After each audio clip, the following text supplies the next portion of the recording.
if you have a gut job where you have to gut the walls open, it's a good idea to get the plumbing, the electrical, and the HVAC guys all at the same time if you can. Try to get them there the same week to install all their stuff.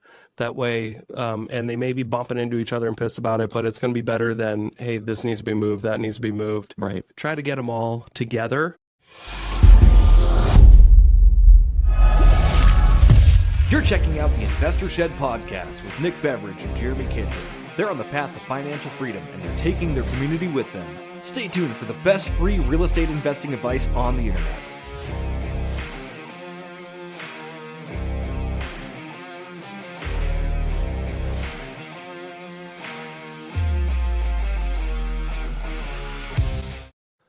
Welcome back to the Investor Shed podcast. I am your host, Nick Beveridge, here with my beautiful co-host. His name is Jeremy Kitchen. Good morning. Good morning, Nick. How are you? Doing awesome. Good. I feel so good. It is springtime. When you're listening to this, it'll probably be summer. Or winter. I don't know. Or winter. Who knows? But the pollen's in the air. It feels good. Oh, yeah. It feels good. It feels good in my nose. Yeah. Speaking of my nose, we got some smelly stuff today. We've got Fix and Flip episode part 2. It is kind of smelly, isn't it? It is a little smelly. It's a little smelly doing a fix and flip. I've never been in a fix and flip that I wasn't like, this doesn't smell good.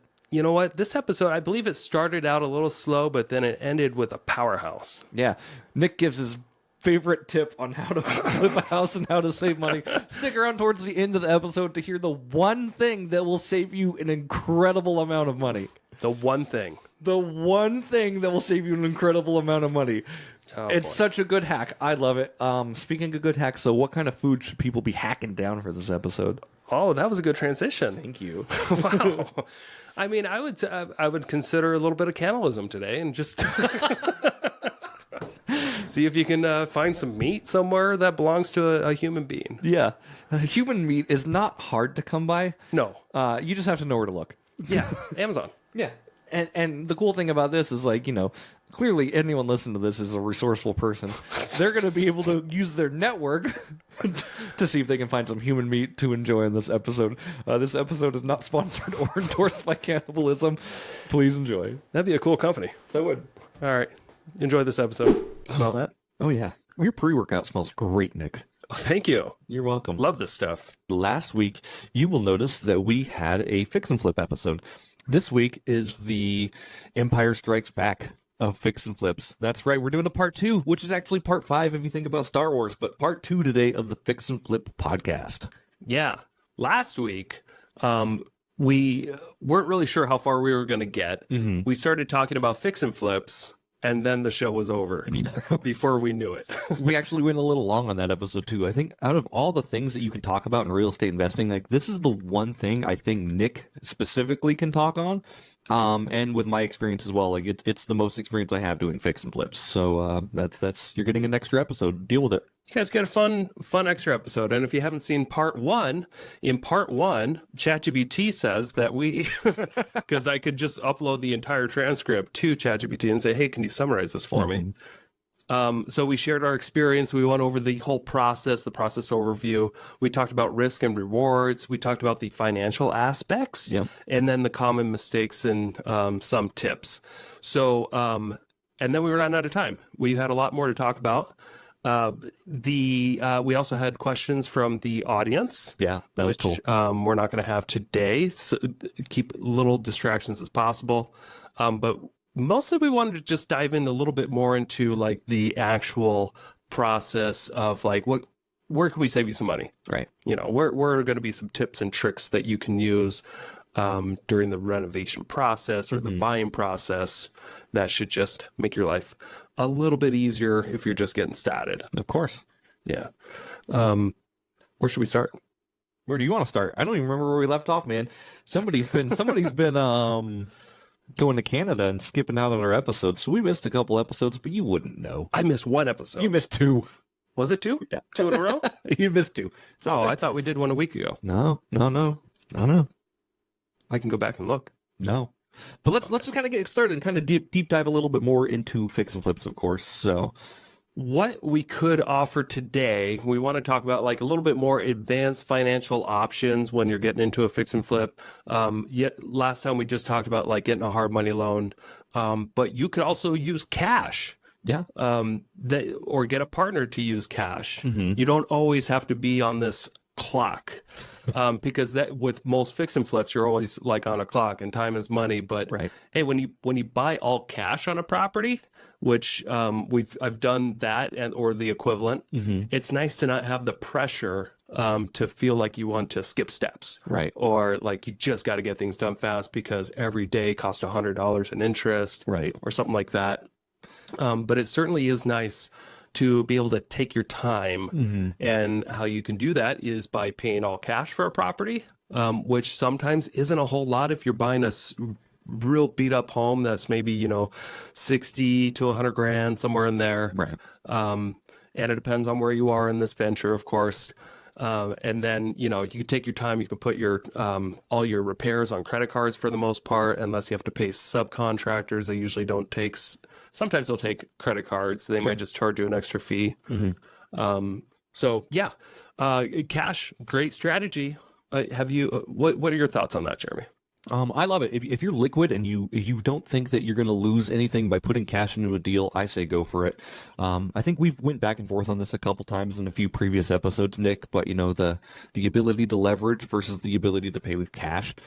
If you have that ability and it's not going to financially strap you, or it's not going to put you at a state of burden, like cash is a good option. It doesn't even have to be your cash, which is great. It can just be somebody else's cash. It doesn't have to be a hard money loan or an actual bank note. It can be like a partner's cash. Yeah. But if it is your cash, Mm-hmm. you're probably going to save yourself probably 10 to 12% Sure. on a project, because most fix and flips, they take 6 months to 8 months. And you may be thinking, what project takes that much time? Well, you'd be surprised. How much, if you haven't done a fix and flip before, Mm-hmm. sometimes, yes, you can get the renovation part done in, 1 to 2 months, but there's some time to prep for that. Sometimes you may buy a property that has, that you need to wait for permits, or you need to get tenants out first. Yep. Inherited tenants, I was going to say, Yep. would be a big And one. that can take a few months sometimes. And then you also need to allow time to sell the property. Yep. And that can take 3 months easily, even though it may only take a week to go under contract, Right. if you price it right. But just the amount of time it takes for a buyer to close and then back out, and then you have to get another buyer. You still need to always budget an appropriate amount of time. And then if you do better, it's just a bonus. Right. Can we go into real quick? I know we're kind of at this spot, but you know the market really well in this area, Nick. What is the average days on market for a medium priced house? Around 90 days. Around 90 days. Perfect. Yeah. So if you see that statistics, and again, your realtor is going to be able to provide you with that kind of number, it's going to give you a beacon to be like, okay, once I'm done and once I put this thing on the market, averages say that I'm going to be under contract before closing in 90 days. Yeah, or total time on market. There's a couple different ones. Total time on market, and then there's the actual days on market. Hey, Coeur d'Alene, are you ready to take your real estate game to the next level? Join us for an exclusive 2-day real estate investing seminar right here in Coeur d'Alene, September 21st and 22nd. We have an amazing lineup of guest speakers that are traveling out here to teach you everything you need to know to succeed in real estate investing. That's right. How to find a deal. What is a good deal? How to form an LLC. What tax strategies do I use? We'll dive in on how to wholesale real estate, how to do fix and flips, and how to purchase long-term rentals. And that's just the beginning. We're also going to dive into self-storage units, property management, and how to invest out of state. Hey, Nick, what's the market going to do in 2025? I don't know, but we got Kathy Fecky from Bigger Pockets coming to forecast the 2025 real estate market, and we're going to talk about how to create those business leverage systems. Plus, we're going to learn how to get your mindset right. What's a short-term rental versus a mid-term rental? How do I build passive income, or should I be building massive income? What to do? What do we do? I don't even know what to do with my hands. I don't even know what to do. We're going to learn. I'm telling you, this is an opportunity you do not want to miss. Tickets are limited, very affordable, and you do not want to miss networking with these amazing people going to be at this event. Yes, so hurry. Hurry. Run. Click on the link. Click on the link. Go to northidahorei.com and click on the 2024 Fall Conference tab. Get you signed up. They're going to sell out, I promise you. It's gone. It's going to be gone. Bye-bye. Total time on market is when you you hire a realtor, you sign a contract, and then you close. Gotcha. Total days on market is where you've hired the realtor, and then the sign goes in the yard, and then it goes live in the MLS. Gotcha. Live in the MLS is like day one, and then let's say you go under contract within a couple of weeks. Maybe your days on market when we're like 14. Right. But unfortunately, the time keeps ticking in the background, even when you're under contract. And so if you fall out of contract a month later and you have to put it back on the market, a lot of the times buyers are going to see, oh man, they've been on the market for 40 something days. Yeah. I wonder what's wrong with this. Right. If they don't have the MLS and they can't see, oh, you were under contract for the majority of it. Yeah. But that's what ends up happening. Yeah. And just kind of go into that too. Like you said, like 90 days is your average time on market or whatever. It like Nick said, the clock doesn't stop there. You can't just call your hard money lender and be like, by the way, I'm under contract, so go ahead and pause those hard money payments. That would be awesome if That would be so cool. No, but like everything continues happening. All of your loans and all of your notes and everything, like your credit card payments, everything that you've done on this property is going to continue ticking like a time bomb until it explodes and you actually get paid back. And hopefully when you get paid back, it pays off all your debts for the property. Yeah. It would be cool if it worked like a football game, though. Yeah. The time. We moved 1 foot. Time. Yep. Yeah. So, unfortunately, welcome to the real world where until you close out, you're paying interest. Yep. No matter what. And we've seen the pros and cons of that, right? We've seen projects go under contract in 2 weeks and then close 2 weeks later. We've also been a part of flips where we've had it on the market 3 to 4 times. Yeah. You know, that extra 5 months, it's just like, it was like $2,000 a month we were paying. Yeah. And there was a property that I did a fix and flip on late last year.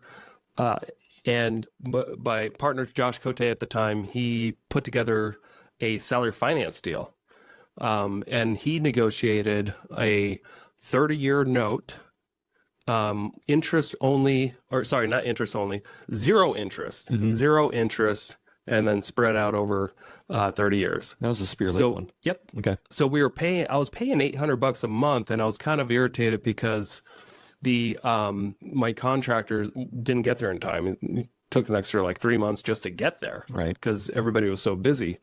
But the cool thing was because of that negotiation, even though I was spending that money every month, it was just buying down our initial, or it was just buying down the property. Right. At a 0% interest rate? Yeah, that's absolutely so it actually- principle. So the only money I was losing over the 3 months was just utilities, utilities and taxes. So you're still always losing money on the clock. Right.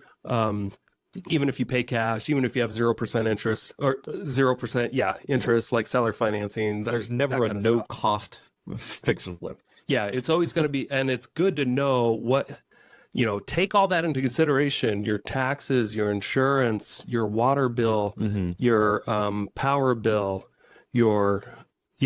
sometimes some people pay for internet temporarily while they have fix and flips going so they can have a camera installed. Yep.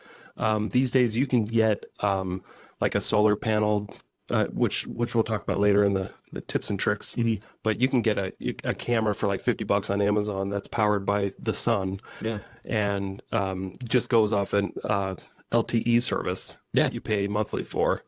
And then you can just stop it as soon as you can pay month to month, and you can have visual access on the property to always see if somebody's there. You don't always have to drive by it. Yeah, it's pretty cool. Got a lot of cool options. Yep. And you mentioned a little bit about negotiations, and I know we're going to dive into that in this episode as well, but you can negotiate a lot of things on a fix flip. Yeah. Yeah, not just the price. Borderline everything. You can negotiate the insurance, or you can shop the insurance. Right. You can not negotiate the taxes as much or the power bill, but just about everything else is negotiable. You can negotiate terms with your lender or your partners. You can negotiate with your contractor. Yep.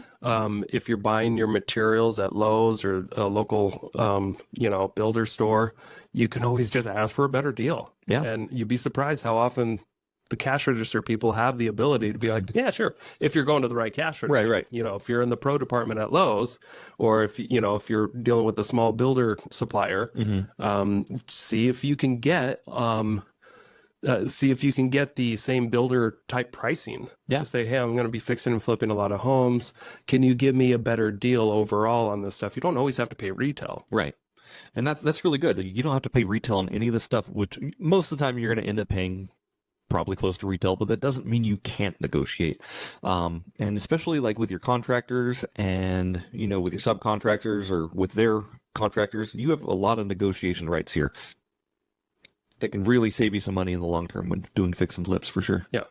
And before we dive too deep into getting away from the acquisition, because we mostly just talked about hard money and now cash, there's other ways you could buy fix and flips. Yeah. There's a small credit union if you're here in North Idaho called Freedom. Yep, Freedom Northwest Credit Union, and they will do loans on fix and flips. And I think they just really need to see a good deal on paper, and you have to have decent credit, and you don't have to have an appraisal all the time. You know, this place can be in shambles, and you don't always have to go the alternative means of, you know, cash or seller financing or hard money. You can go to a credit union and see if they'll do a fix and flip loan for you. I think Freedom Credit, the last interest rate that I saw on a fix and flip was somewhere around like 6.5%. Wow, that's pretty good. It was pretty good. I'm sure it's gone up a point or so since the interest rate rises. Yeah. But they were not far off from what prime was. I think they're about 2 points higher. Where hard money, you know, you're usually always around like 10 to 12%. Right. Even when houses were, you know, you can get a 3% interest rate on a fixed up house. Hard money hasn't gone up like conventional loans have. Right. So it's just become more practical to use them. Yeah. Absolutely. And with that, like Nick says, like, you know, like hard money's stayed relatively consistent for the last, I don't know, 10 years. Yeah. Probably more, but as long as I've been in this business doing this stuff, like it seems like people pay anywhere between 9 and 11 annualized is what people pay for hard money, which isn't even that bad of a deal. You just need to make sure you're factoring in these numbers when you're doing your flip. Yeah. And I think a lot of people do get caught up on, you know, high interest with hard money, like, oh, that's expensive. Like, just build it into your cost. This is what money costs these days. And you have to be able to analyze a deal with these higher fees, and if your deal still works, great, do the deal. If you're going to be like get caught up on the interest rate and it kills your deal, you don't have a good deal in the first place. Yeah. And what's really going to kill your deal with the hard money is when you just let it go too long. Yeah. You know, they're designed to be paid off within a year or so. Yeah. But if you let a project drag on for 3 years, kiss your profits and your ass goodbye. Because, you know, it's 12% a year, 12% a year. You're not going to make those kind of returns typically. You're eventually going to start losing just on interest if you let a project go way too long. Yeah. Which I've seen people let it happen. You know, they have other priorities in life that get in the way. They take on a fix and flip, and then all of a sudden there's a family emergency and they got to put everything on hold. And then they just let this project sit and they let it sit and sit. And every month they're making that interest payment, and they just don't realize just how much they've lost after a couple of years goes by. And it happens. You wouldn't believe it, but it does happen. Yeah. So if you started a fix and flip and then something happens in your life, try to sell it as soon as you can, or sign it to another investor. Get it listed with an agent. Try to get it off the books if you feel like it might sit there long. You know, if you have no idea when you can get back to it. Sure. And kind of what you alluded to as well, Nick, like you said, time is money in these situations. Like the longer you pay, the more or the longer you're in the loan, the more you pay, of course. But, you know, time is money, and there's certain things you can do to mitigate how you lose your time. And that's like getting your effective team in place. If you're doing fix and flips, like, and you've never done a fix and flip, my suggestion is don't do it yourself. Yes. You will get so caught up and you will not know what you're doing, and you will spin your wheels when there can be professionals actually getting shit done. So yeah, leverage people, leverage your, you know, relationships for sure. When you're trying to find contractors, like maybe interview 3 to 4 different contractors, because the first contractor isn't going to be always the best one that you choose. Yep. All right. So, We're going to get into some tips and tricks here. And the first one that's not listed that I want to talk about is what I've experienced over the last 30 or so projects was that the most valuable tool that I have is the phone. Yeah. No matter how fast I can get something done, like a paint job or something like that, or want to save money on that, or try to go into the house and do as much as I can, there's nothing that's faster than the phone and calling the right person to get there. And if you found the wrong person, you can always call somebody else. And you can always, there's always somebody out there. I mean, there's, in our surrounding area, there's 300,000 people or so. There's a few people that can do the job better and faster and more efficient than you can. Yeah, absolutely. No matter what it is. So don't underestimate the value of the telephone when you're sitting at a project wondering, how am I going to get this all done by myself? Right. Start making calls. Start asking for help. Let people know what you're dealing with. Just say, hey, I'm in this. I bought this fix and flip. I don't know what I'm doing. I'm paying this much interest. I've got to get this house painted and do this and this and this. Can you help me? Yeah. And if talking to a painter, maybe I'll drop what I'm doing. I'll come by. I'll swing by. I'll give you a good deal. You never know. Yeah. But it's going to be way faster than going to Lowe's and getting the paintbrush and trying to do everything yourself while there's 800 other hours that you're not even knowing of labor that needs to be done to the house. Right. And don't try to do it all yourself. I love that tip that you just said, by the way. Like, I think using your phone and using your resources is such a good way to just leverage yourself, to be honest with you. And like what you're talking about, just like get on the phone. And if you don't know who your contacts are, say you're new to this, right? Say you don't know how to find a contractor. What you do is you call a real estate investor who's done this before. Yeah. And you ask for referrals. Just ask for help. Yeah. Say, hey, I need help. There's nothing wrong. There's nothing too shameful about saying that. No, yeah. A lot of times, like a bunch of real estate investors, especially if you've built up a good network, like are going to be willing to help you. So like if I called Nick and if I was doing a fix and flip, I said, hey, I'm in a fix and flip. I don't know a good painter. Could you recommend one?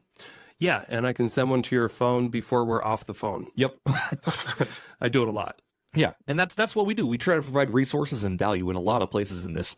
Yeah. I know I get calls constantly about hard money or just about investing. I help people walk through deals. I'm trying to help them, find clarity, because it is so easy to get caught up in just the day-to-day, the mundane, the hard stuff of this real estate investing. You can make it easy, and I really recommend that.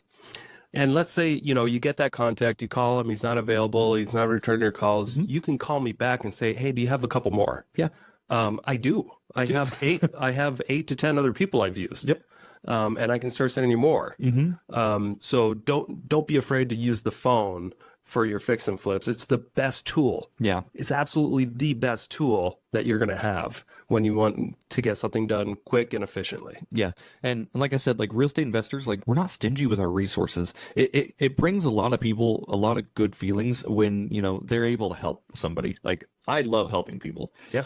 And when I get to be a resource that helps people, it fills my little heart with joy. So I just, try to do that. But like I said, it's your phone is such a good resource. That was a really good tip, Nick. Well, thank you. You're welcome. Another tip. Let's say that you're in over your head and you can't afford all these people. There's nothing wrong with calling them anyway and just saying, hey, I'm in a pickle. I need to get this done quickly. I just don't have the money, but once the house sells, there's going to be this much proceeds. Would you be okay doing this job and then just getting paid out of closing? You'd be surprised. Probably 1 out of every 2 people you talk to would be willing to do that. And the ones that won't do it, they're probably financially strapped. You don't always need to work with those people. Right. It's great to work with contractors that don't always, that have their finances together and they don't always need a paycheck immediately. They just like to keep busy. Yeah. And if you got a good relationship with somebody or somebody, you have a good relationship with somebody that has a good relationship with that person, it's okay to ask for favors like that. Yeah. It's okay to be blunt and honest and be like, here's what I bought it for. Here's what we're going to sell it for. Here's how much I have into it. Right. I just can't get it. I just don't have, I'm over budget. Right. Can you get paid out of closing? What's the worst that can happen? I think that method works really well as long as like you're kind of talking about, you're being honest. Yep. Right. Because you can call contractors and be like, oh, can you get paid out of closing? And you're way over your head. And you have no intention of paying it back and the profit margin's not there. Like, don't do deals like that. Oh yeah, if you don't have a way to pay it back. Yeah, but like or if the equity's not there. that's what I'm saying. Yeah, but like don't do shit deals like that because it's this community is so small and so tight knit. Word gets around that you are not good to your word. Yeah. And it will be your first and last project you do. I assure you.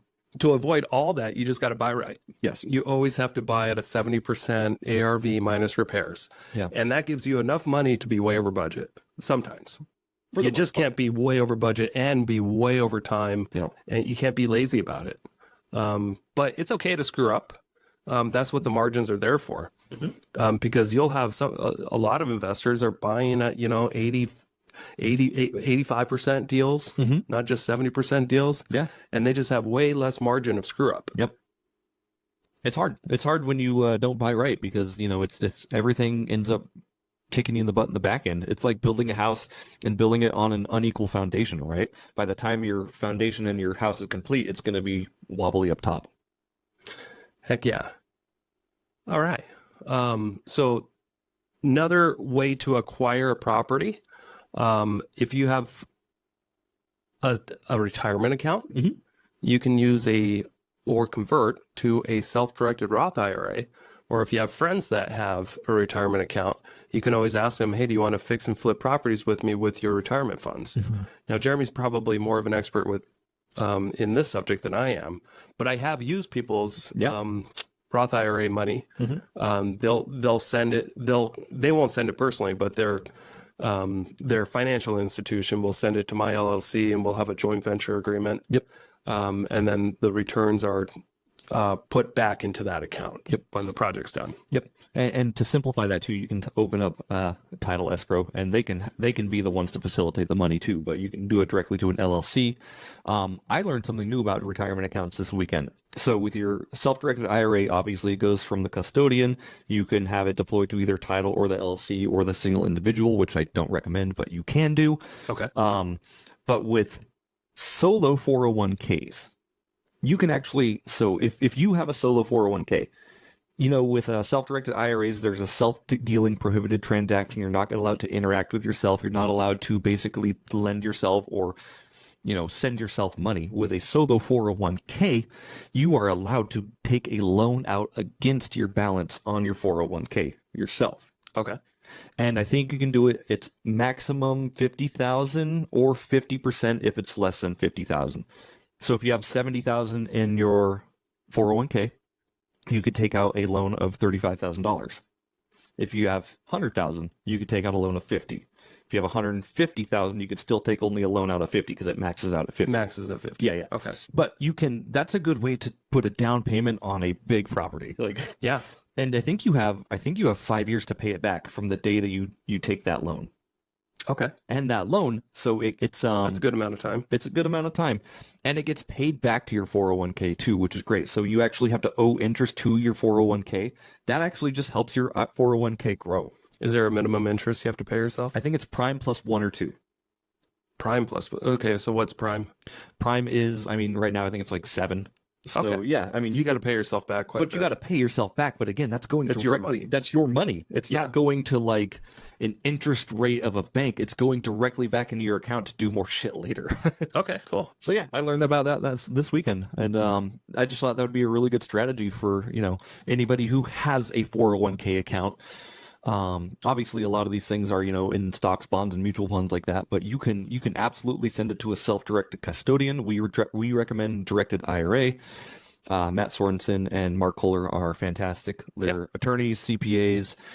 They've done really well by me. So Yeah, I'm finally using them to get a trust set up and got the IRA stuff going. awesome. And we already have a house we might buy, Yeah, there you go. That's great. but need to figure out how to actually do that without self-dealing or whatever they call it. I'll talk at you after the show. Yeah. So yeah, again, this is a good way, and it doesn't even have to be your own money, and that's what I love about this strategy. You can find somebody, say you have a lawyer friend, a doctor friend, somebody who's just been a worker for their entire life and maybe hasn't been saving very well, but has a pretty big IRA. Mm-hmm. Guess what? You can utilize their funds and basically make them the bank. And I love this strategy so much because I think a lot of people want to make more than the 4 to 5% annualized in the stock market or in a high yield. If you can promise them double-digit returns with safety backed by security of real estate, like a lot of people are going to take that deal. Heck yeah. Yes, we need to have a whole episode about just self-directed IRAs. We'll get Matt back. He's the expert. I just learned from these people, and I think it's cool. So. Yeah. Okay. Let's transition a little bit here and talk about what we should have talked about on the first episode, which is focusing on high value additions, or like what's the most amount of returns that you're going to get when you're focusing on a property. Should we show them? Should we talk about it? Should we show them? Should we talk about it? So there's different levels of this too. So the basics. Let's start with the basics. Mm-hmm. So when you pull up to a house with a realtor and you're looking to buy a house, the first thing you see, curb appeal is what they call it. When you're in North Idaho, the great thing about selling in the winter is that you can skip that step For the most part, yes. because you're covered in snow and stuff, and maybe the yard doesn't have to be done well. Yeah. So there's a little hack in North Idaho. If you're going to be buying a fixer-upper in the late summer, early fall, and you know that it's going to be presented in the winter, sometimes you can skip, depending on where the property is. Sure. But sometimes you can skip the whole landscaping thing. Right. Because it's that curb appeal is just going to be snow. Right. Unless when that snow goes away and it's just kind of muddy and gross, that's just something to be aware of, right? Yeah. Because if you don't plan on... But typically you want nice curb appeal, Right. which means great yard, great, fresh exterior painting. Yep. If anything looks foggy, it's not, you want things to look crystal clear, fresh. Yeah. Fresh coat of paint. Paint is the highest return Right. that you'll get. Yeah. So painting the exterior, painting the entire interior, and that includes either painting or replacing all the interior doors and hardware and electrical trim too, depending on when the house was built and if you have the almond plated switches and outlets versus white. You're gonna want it white these days. Almond outlets just make me sick, Nick. No, they don't make tenants sick though. They don't make tenants sick. They don't make me sick when I'm buying a distressed property. But they make me sick if I was going to go into a new property fresh on the market and I walk in and I see very dull paint, very dark colors, almond faceplates, I'm going to throw up. Yeah. Or you consider renting it. Yeah. This is I would consider renting this. I would consider living here temporarily while I paid 100% interest. Yeah. Well, I paid somebody more than what your mortgage payment is. I'd like that. Let's do that. That's what goes through a tenant's mind when they walk in. They're like, "Oh, perfect! I love this. It's got the almond. This is my kind of house." Yeah. But Nick's right. Like curb appeal is so important. Throw winter aside, of course, but you want to have a really manicured lawn. So you want to have a lawn. I like to see the lines in the lawn, like the grill lines. Oh yeah. When somebody fresh mows and they go back and forth. Fresh mowing so important. Yeah, and it looks, they've got like the dark patches and the light and the dark because they run the mower both ways. Grass is weird, but it looks pretty cool when it's cut and done right. Yeah. Yeah, that's you've got to look at it from the eyes of a buyer. When you pull up to the house, does it look like the price tag? Right. That's what you can't make people second guess that as soon as they walk up. Right. Also, a brand new fresh doormat. Mm-hmm. Subconsciously, people aren't going to really. They're going to think when they step on a fresh doormat that this is a newer home for them. Yep. Especially they may not think about it consciously. Yeah. But subconsciously, that helps have a brand new welcome mat.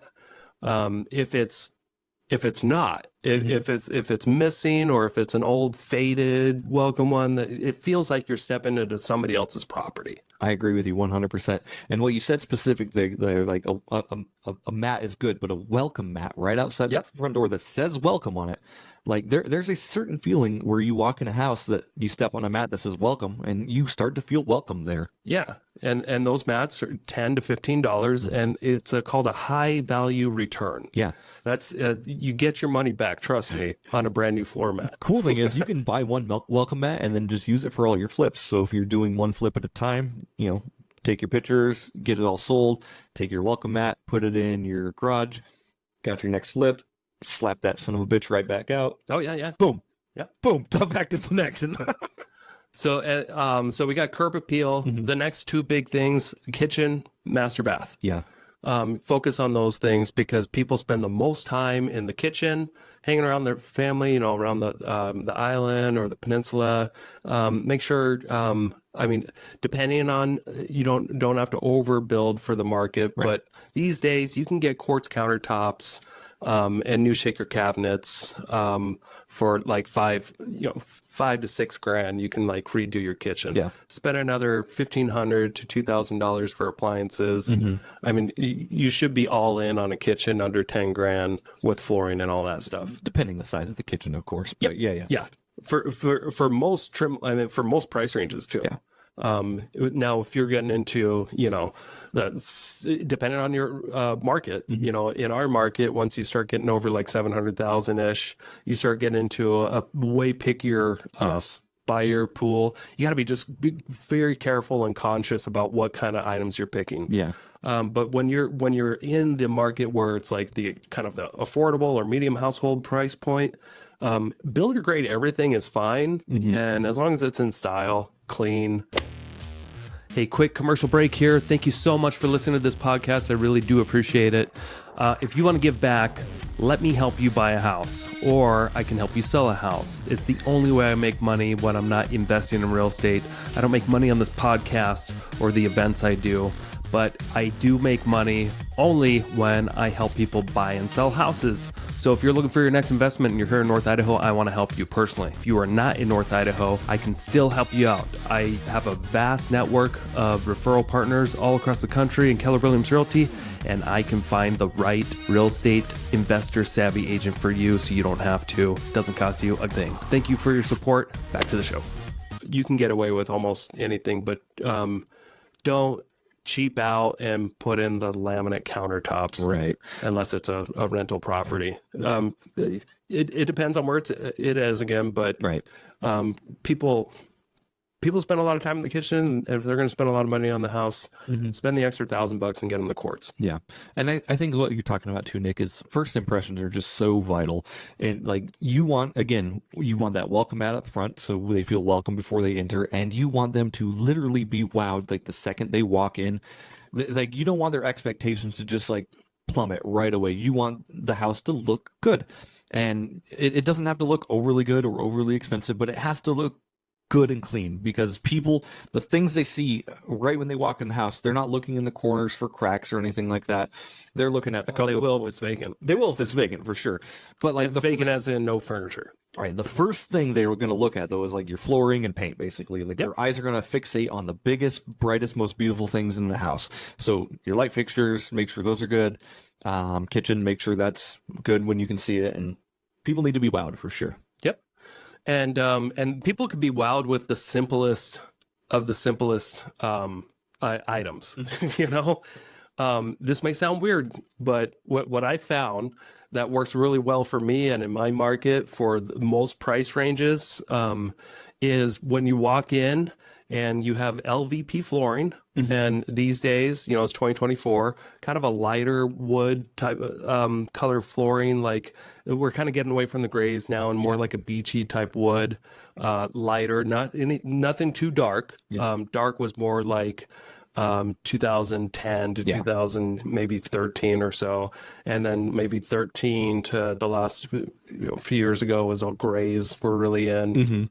I feel like right now, we're at a pretty good sweet spot where this renovation style that's currently in may last a while because it's so simple. It's just white, white and black. Pretty practical. Looks good.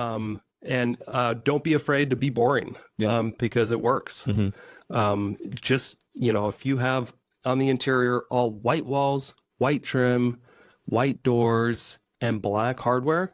And what I mean by hardware is like the black doorknobs, the black hinges, in the kitchen, all the pulls and everything on the cabinets. Make sure that's all black. The cabinets can be just white. You can even have white countertops, or maybe a gray quartz countertops. Or what's really kind of in that most people like is the white countertops that kind of have that marble look, with like the blackish gray stripies, the streaks in it. Streaks. It looks like a marble. The Formica, not formaldehyde. Yeah. Formaldehyde. Oh yeah, last I said it last episode because I'm an idiot. Formica countertops. Yeah, it's like that's what we have in our house. We have this white with the kind of marbled gray in it. It looks good. Yeah. So when it comes to the bathrooms, you may want to check your comps and see what other people are doing in their bathrooms, because that can be a little bit more location specific. Sure. As far as what you need to upgrade in the bathroom. Sometimes you don't need to do much, depending on the price point again, if everything's functioning in the bathroom. If you're replacing countertops or cabinets, toilets, showers, for the most part, with the second bathrooms, not the master bathrooms, but the second bathroom in the house, you can typically go with an insert. Yeah. And it's the simplest thing. You don't always need to do tile and everything. And what I mean by that is like a shower tub combo. Yeah. And it's good to have a shower tub too, because if people have, young families, a lot of their kids need baths. And if there's no bathtubs in the house may not work for them. Yeah. And you want to make sure that your house is inclusive Right. to most people. Yeah. The master bath, you got to put a little bit more effort into that and make sure you nail it. Yeah. Because that's where the buyer's going to be pooping. Yeah. They don't care about their guests or their kids. They want where they're pooping to be the best and the most luxurious. Do the kids have a bath? Okay, cool. Yeah. Cool. They have a place that they can shower. I have my luxurious grandeur, everything like that. I have one question for you, Nick, and I don't know if you can actually answer this, but when people are finding, appliances, or they're finding furniture or flooring or paint, do you shop that stuff around, or do you have one preferred vendor that you go to that you're just like, yep, I'm buying all this stuff from Home Depot, or I'm buying all this stuff from Amazon? I do shop around a little bit, especially like with the flooring. I really kind of like. I've gotten used to. Sorry, I'm filling up my water here. Costco. I would go to Costco for like the flooring, because they typically have good deals on a high quality LVP. They do. Yep. And sometimes you can get that stuff at Lowe's or Home Depot. I mean, you want to go with a flooring that's not the cheapest LVP, because sometimes they all look the same, but they don't install the same. So you want something that's very contractor friendly and that snaps together without breaking. Yeah. So expect to spend closer to like maybe $250 a square foot for the product. Sure. If you're going much lower than that, expect to get a bad product. Right. Almost no matter where you go. Yeah. I do go to Lowe's a lot just because I've shopped around enough to know that you could just get most of your stuff done there. Yeah. And it's just simple to, I can go to a whole house during demo and figure out everything that I'm going to need. And then I can go either online or walk the aisles of Lowe's, and I'm not throwing everything in a shopping cart. Right. I've got a checklist with me, and I'm writing down the item numbers. And I'm writing down the item numbers of everything. And then I'll take that and I'll either take it back home and pull up everything online and email the Pro Desk guy, whoever I'm dealing with, just say, hey, I'm going to need all this. Can you deliver it to this house? Give me the best deal you can. Yeah. They'll run it through their QSP system, or QSP, I think is what they call it. Yeah. But they'll quote it out, and they'll usually discount it an extra 15% or so. That's awesome. And so that's what I'm used to doing, but I've done it all different ways. Sure. There's a lot of things. There's a lot now on Amazon that you can get that's a lot cheaper than the big box stores. It's true. When it comes to smaller items, like all these doorknobs and hinges and all this stuff, it may seem like not a big deal, but when you can save like 70% or so, all these things add up. Right. If you're doing a house that has 17 doors, and then you're going to Lowe's and you're buying $30 knobs, or times when you include the hinges and all that stuff. Start that up. I mean, you could save a couple $100 just going to Amazon, and you don't have to talk to anybody. Right. And they'll deliver right to your door within a couple of days. Yeah. That is very nice. I like that. Yeah. With that too, like I think like because what we talked about earlier is time is money on this stuff. Like, as long as you're making a decision and stuff is getting done, I think you're going to be doing well. What I don't want to see happen is you shop around 20 different vendors and be like, oh, I'm going to get doorknobs here, I'm going to get LVP here, I'm going to get, furnishers here, and you shop everything out from all these different places. Balls are going to get dropped. Yep. And here's what I would avoid doing in the future. I would never use Lowe's or Home Depot to do custom orders. So if you have to do custom order doors or windows or things like that, stay away from them. Yeah. They are horrible. They're just not set up well to deal with custom orders. I like to go to like Ziggy's or Coeur d'Alene Builder Supply for those custom items that you're going to need. Because they're just better at handling things, better at timelines, better at communication, and better at not just almost every time it's damaged when it finally comes in. That there's a lot more quality control that goes on when you're dealing with like Ziggy's or Badger and I'm talking specifically up here in North Idaho, but maybe it's the same wherever you are listening to this. It's better to deal with a smaller provider when it comes to custom ordering. Right. And just the thing I wanted to stress, right? So like if you're going to be purchasing from all these different places and say you order your doors from one place and the doors are delayed by 2 weeks for shipping or whatever it is, right? Like that puts a damper on your entire project. Like, shit just starts running downhill on these things. Like once one bad thing happens, it messes up your entire timeline. Yeah. If you can avoid it, try to avoid custom ordering anything ever. Yeah. And sometimes you'll have, maybe if you're replacing windows and stuff, could you get away with making the window slightly smaller so that it fits, right off the shelf? Right. Versus having to custom order a window exactly to fit that hole. Yeah. If you're replacing siding and stuff anyway, you got to take a lot of this into consideration. Like if I can just buy something off the shelf, it's most likely going to be half the price and we can get it done in half the time. Yeah, absolutely. Yeah. I think that's a good place to start with that for sure. Yes. So how are we doing on time now?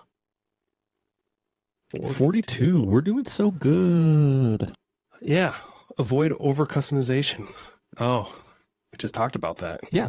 And just kind of to wrap that up a little bit, to avoid over customization, like you don't want to over renovate a house and you don't want to over customize a house because like what Nick's talking about, these custom products, they take time to build, they take time to make, they take time to cut.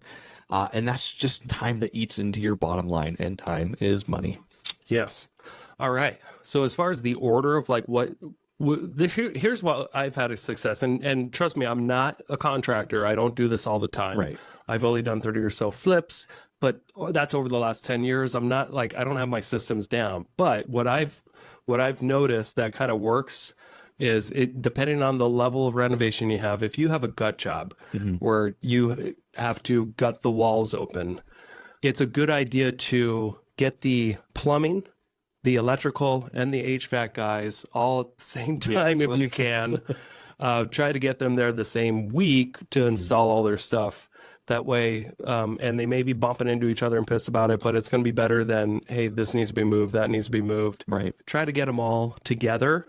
The HVAC guy, the guy that's installing like the heating duct system in the house, the electrical guy who's doing wires, and the plumber who's running the drain lines and the water lines. Yeah.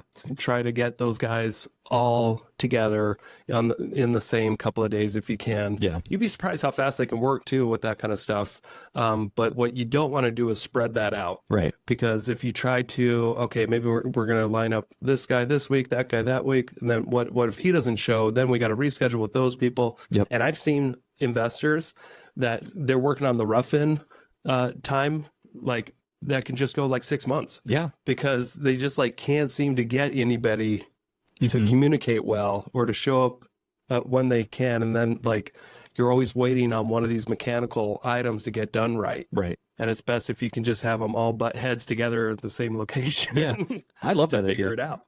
And honestly, like I think like once you get these contractors kind of working together and in the same spot, it almost holds them all accountable. Because it's not like they're paid by the hour for the most part, but it's going to keep them on track knowing that like, oh shit, they're waiting on me. I need to kind of work with these people so we can get this all done together. Otherwise I could lose this job. Right. Yep. So Yeah. So once you've got that figured out, then of course, you got to make sure that you're lining up if you're going to do a new kitchen and stuff. If you've never done it before, I would just hire a kitchen guy. If you've done it yourself, then maybe you can figure it out where, buying cabinets off the shelf and kind of custom putting a kitchen together by yourself. You just got to make sure you got those dimensions right. Yeah. And that it flows and that it's going to sell well to the mother or the wife. Right. If you've never designed a kitchen before, don't let your flip be the first time. It's true. I would get some help because that's a huge item that you got to get correct. Yeah. And so like if you're in this area, I really like Northwest Granite and more.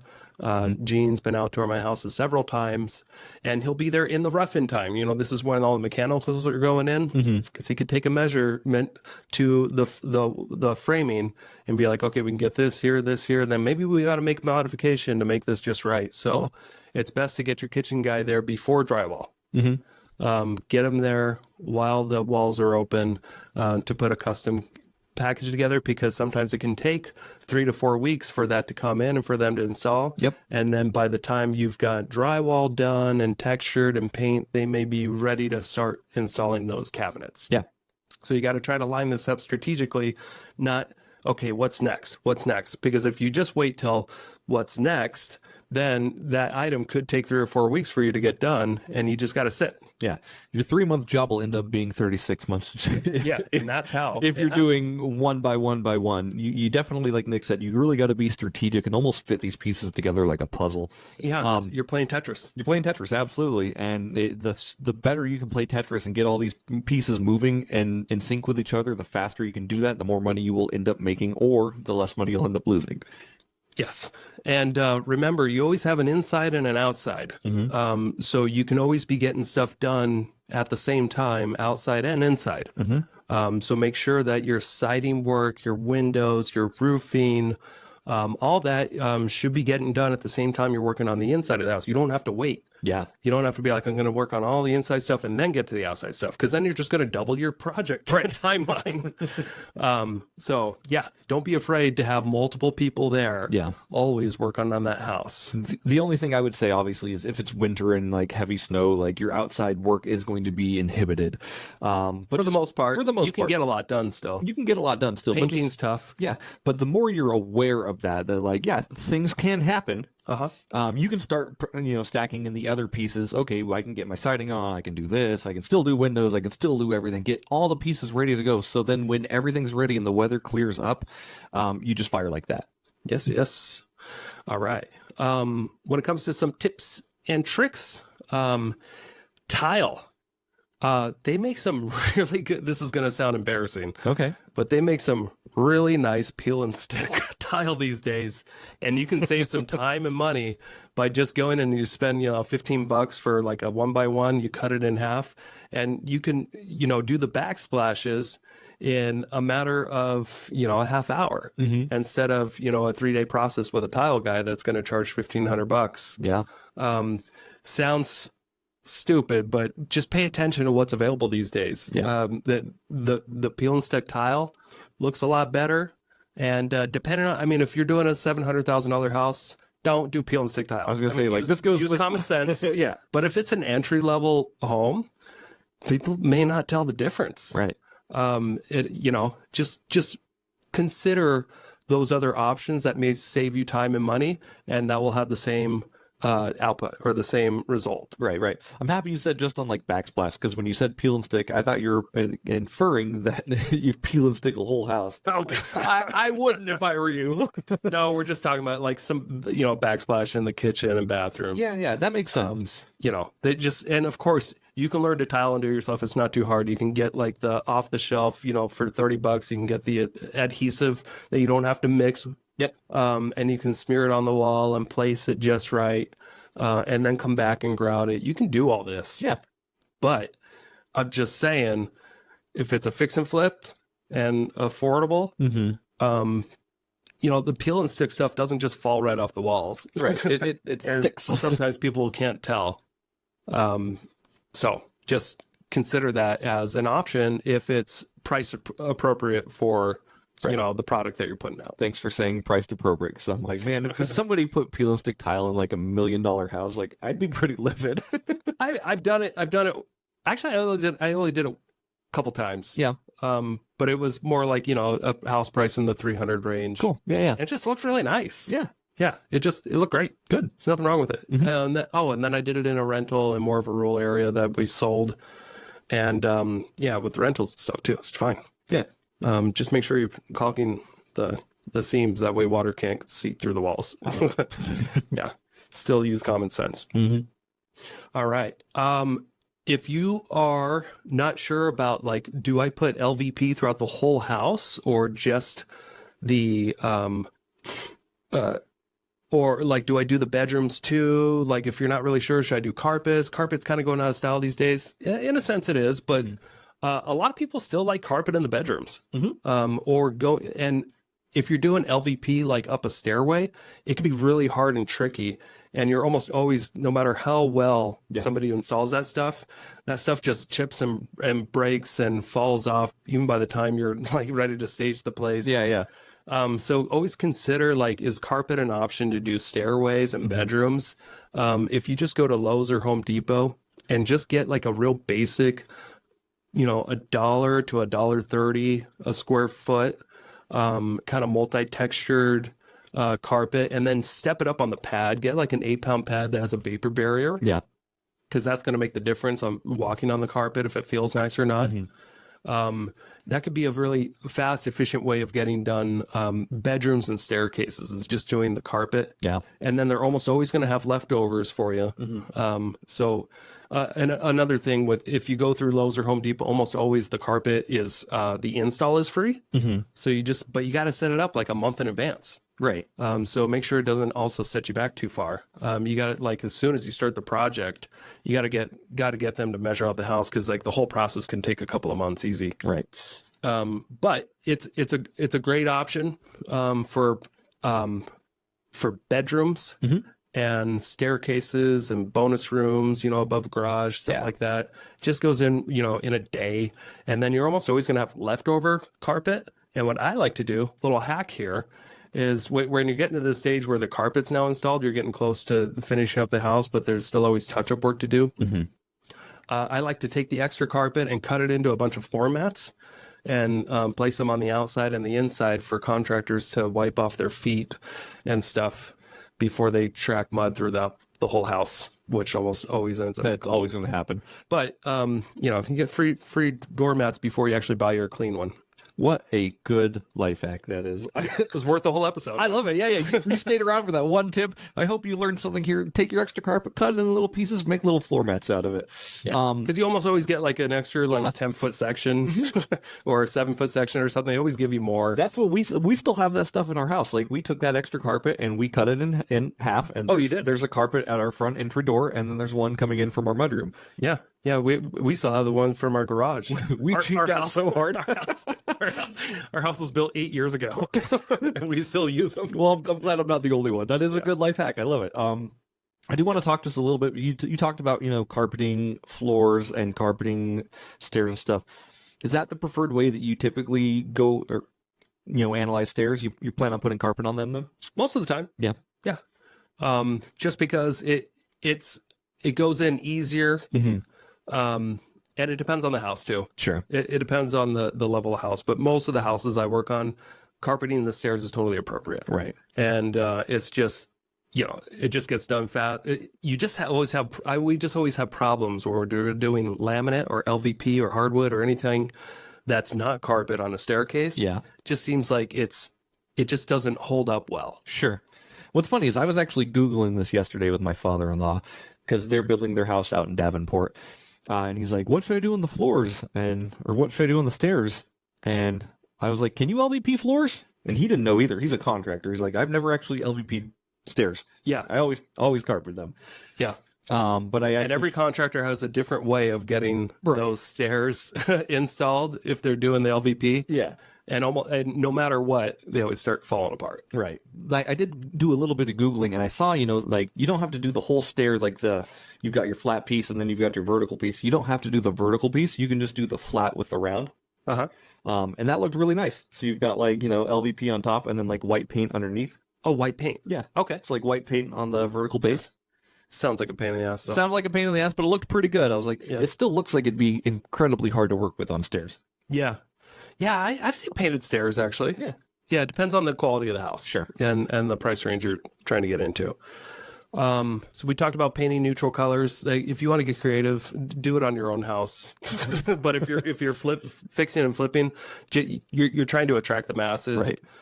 These days, 2024, just white on white. Yeah. And you might be thinking, but what about the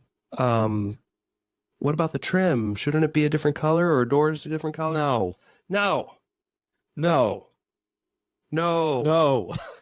White. My house is white on white with like gray floors, and it looks really good. Let the buyer paint their own walls and do accent walls and wallpaper and all that stuff. This needs to be designed to sell if it's going to be a fix and flip. So, and that goes with taking your emotions out of it. Like, oh, I'd like to do an accent wall, or oh, I'd like to do this rainfall. Like, nobody's going to buy that. Just build a functional house. But Jeremy, it's just going to look too dull. No, it's a fresh canvas for you to do your own shit on. Well, here's how you avoid that. Staging. Virtual staging or real staging. Real staging. So we recommend stage the master bedroom, and you can use an air mattress that you wouldn't think it. You can, even if you're getting real cheap and you have to stage yourself, you can use cardboard boxes and put an air mattress on it, and then you put like the bedding and everything, and it looks like a real bed. But that'll make the bedroom look less small with 2 nightstands on the side with 2 lamps. And then we'll do, even if it's a fresh carpeted bedroom, my wife still likes to do a fancy rug underneath the bed. Yeah. Even if it's right on top of the carpet, just because it looks better to the eyes. Yeah. So rugs is a big thing when staging. She'll do a rug and a couch and some effects in the living room, and then she'll stage the kitchen and bathrooms. You don't need to stage the whole house, but definitely the master, the kitchens and bathrooms, and the living room. Yep. All good ideas. It keeps the eyeballs away from the small little imperfections. It does. And it just makes people feel like, wow, we can live here. Yeah. And with that, like you have your own staging equipment, obviously. For the average person who doesn't, though, like I really recommend just hiring a stager. Totally worth the money. Yeah, like they are. It's so cost effective to get them out there. It might cost a couple $1,000, and you might gravel about that a little bit, but that actual couple $1,000s to have it staged during showings is going to make your price go up marginally. Yep. Yeah, I love it, and it always looks so good too. It just like every house I've been in and I photographed that has staging, I'm just like, oh, thank God. Oh yeah. And before you put your house on the market, hire a deep cleaner, because this house will be messy when you're done. And you want a cleaner that's going to get all the windows and the little grimes, like in the window seals and all this stuff. And you just want the walls to shine. After you do a renovation, usually there's just dust everywhere. Yeah. And it's a big project to tackle yourself or in your home. It's just cleaning. I can take care of cleaning. There's so much cleaning. Hire a professional cleaner that knows what to do and knows how to make it shine, because that's one of your most important selling features of a brand new house is like, hey, this is clean. It smells like Lysol. Yeah. It smells Pine Sol. Sorry. Lysol, Pine Sol, whatever, same thing. Whatever. But you're absolutely right, Nick. Like, building a house and flipping a house is so dirty. Especially like even when you put clean floors and clean walls and clean everything, they're going to get dirty as you do touch-ups. So much dirt and crap that just gets in, just drug in from these things. Hire a professional cleaner. I like all the boxes that you bring in with appliances and everything that you're tearing apart. Like everything gets dirty. Yeah, it's not a normal house. It's just a construction zone, and construction zones come with dust, right, and all the stuff. And you need to budget for a house cleaner. You need to budget for staging. You don't have to, but I recommend it. Yeah, absolutely. Because I believe you're just going to get it sold faster and for more money, and that's the whole goal. Right, absolutely. Speed and efficiency for sure. But if you're going through a house and, you start touching things, like you touch the kitchen countertops and there's dust on it, that's going to give you a negative connotation in your head. Like, ooh, what else is dirty in this? Yeah. Right? So you don't want anything that can like defer. You want them to go in and be like, everything's clean, everything looks good, I'm buying this house. Once they start finding one imperfection, they're going to look for more. Yep. So that's the 1.0 version of how to fix and flip a house, how to get it done. Now, 2.0, if you're like, yeah, I know all this stuff, but give me the good stuff. Like, what's the next level? Right. All right. So when you're done, hire a home inspector. Yeah. Get a home inspector to pick your fucking house apart and get these items done before you put it on the market. I love that. Go back to your contractor and be like, hey, all these items here, I know they're kind of nitpicky, but I really need them done because they're going to get called out in an inspection anyway. Let's get this done.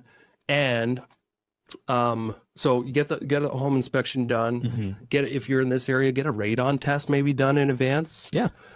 Check to see if you have any radon. That way you can have that report ready for people.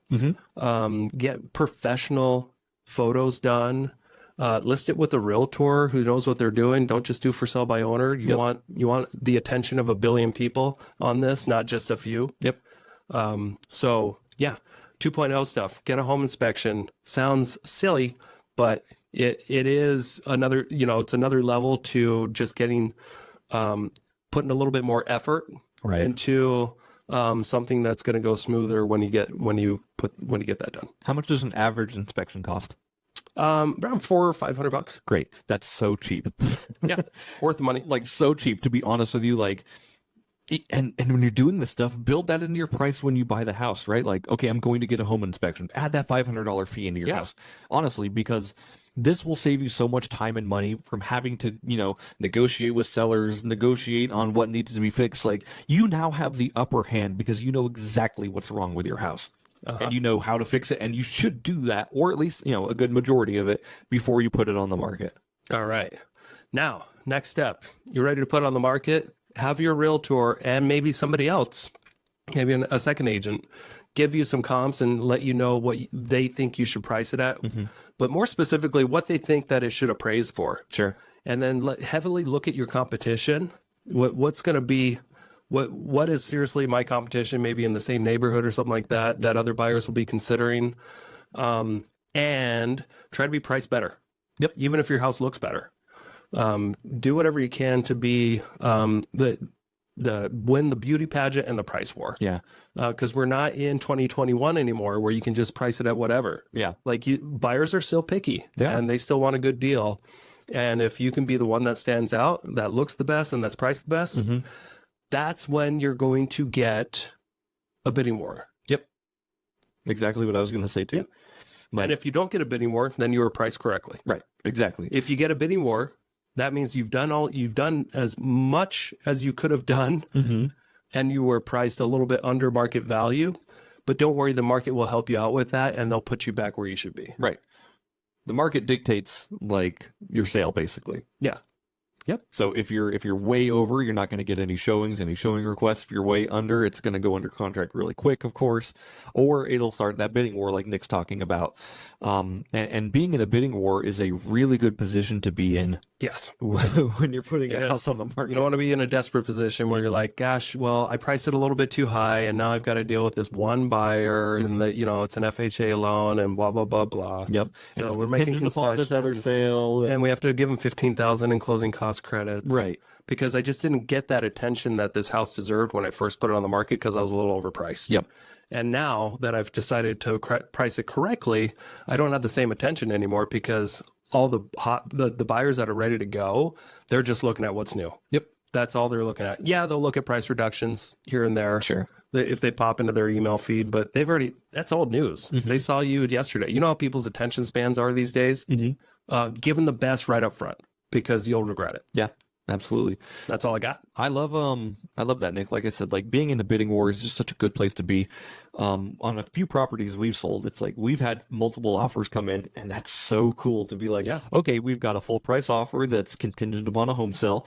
We've got a price offer that's plus $10,000 waiving inspection. Yep. Or we've got one that's, $5,000 less that doesn't need any work or anything like that. And yeah, you got options. You've got options. We're not like, pigeonholed into one option where you have to take it, and which could end up being bad for you. So, yep. So I hope you guys enjoyed part 2 of Fix and Flips. And any final closing thoughts, Jeremy, before we wrap this shit up? No, I think you're good. I think like it comes down to, time and money and experience on this stuff, of course, right? So if you get those 3 pieces and you get them working really well, you can have an effective fix and flip. Use your resources as you're supposed to. So Make sure you're leveraging when applicable, and get out there and get it done. Yeah. Yeah. If you have recommendations for a future episode topic, please put it in the comments below, and we look forward to seeing that. Have a great day, guys. I love you. Bye. Thank you so much for checking out the Investor Shed podcast. If you enjoyed your time, make sure to leave a 5-star rating and review on Apple Podcasts and Spotify. Follow along on YouTube, TikTok, and Instagram at The Investor Shed for shorts and promos about each episode. Do you want to be a guest or know someone who has great real estate investing advice and stories? Reach out to us at theinvestorshed@gmail.com.